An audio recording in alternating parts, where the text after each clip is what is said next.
Magandang araw po muli sa inyong lahat. Nagbabalik ang inyong lingkod.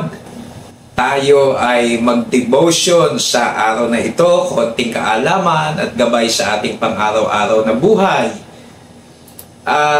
May dalawang katanungan po na nais kong i-share na dito iikot ang ating pag-aaral. Unang tanong, ano ang pwede nating maasahan sa Diyos?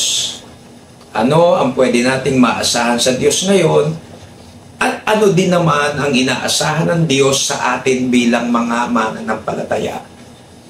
Pagdating po dun sa ano ang pwede nating maasahan sa Diyos ay marami. At tiyak, hindi siya magmimintis dahil siya ay perfect God. Meron siyang tinatawag na divine attributes at meron tinatawag na moral attributes. So lahat nasa Kanya. Kaya kung usapan na yung aasahan natin sa Diyos, naku, higit pa sa inaakala natin. Okay? Bigyan ko kayo ng tatlo na pwede nating maasahan sa Diyos. Sample lang po.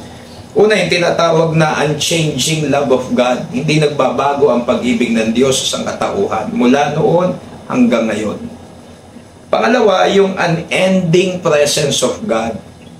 Sabi niya sa Bible, I will be with you till the end of the age. I will never leave you nor forsake you.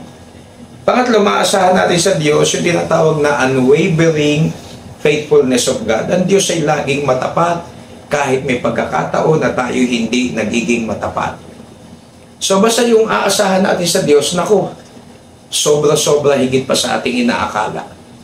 Ngayon, ano naman ang inaasahan ng Diyos sa atin bilang mga mananampalataya? Unang inaasahan ng Diyos sa mga mananampalataya, ito po, for us to grow, dapat lumalago tayo. Parang halamang itinanim, dapat lumalago.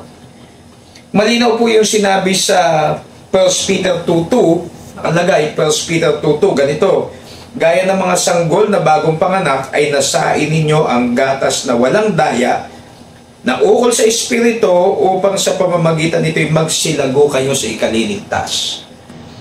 So, natural lang, kumbaga sa isang baby na ipinanganak, mag-go-grow yan, hindi pwedeng hindi. Ganon din ang mananampalataya. Araw-araw dapat nag-go-grow tayo. Pangalawang inaasahan ng Diyos kapag tayo nag-go-grow, pangalawang letter G, mag-go-go tayo kasi may Great Commission, go ye into all nation.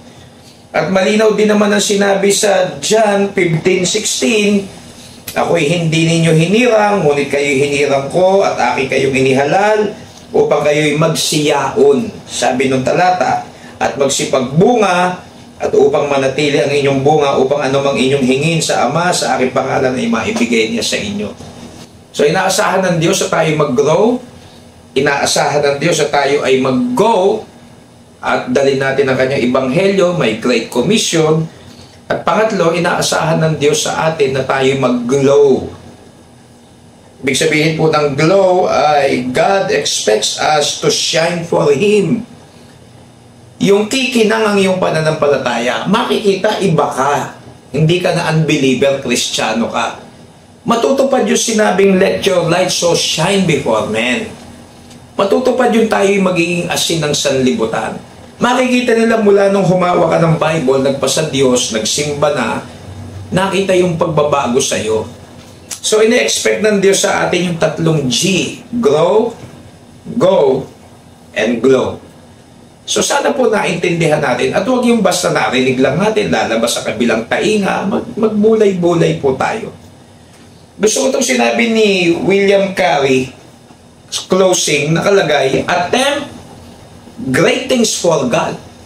Mag-attempt ka ng mga great things para sa Diyos and then in return, expect great things from God. Pag binibigay mo best mo sa Diyos, bibigay din ng Diyos pabalik ang best niya sa'yo. Gumawa ka ng gumawa ng mga dakilang bagay sa Panginoon, tignan mo rin yung balik na gagawin ng Diyos sa atin. So I hope may napulot tayo. Hanggang dito na lamang po. Ito po ang inyong lingkod, ang Peking Kano.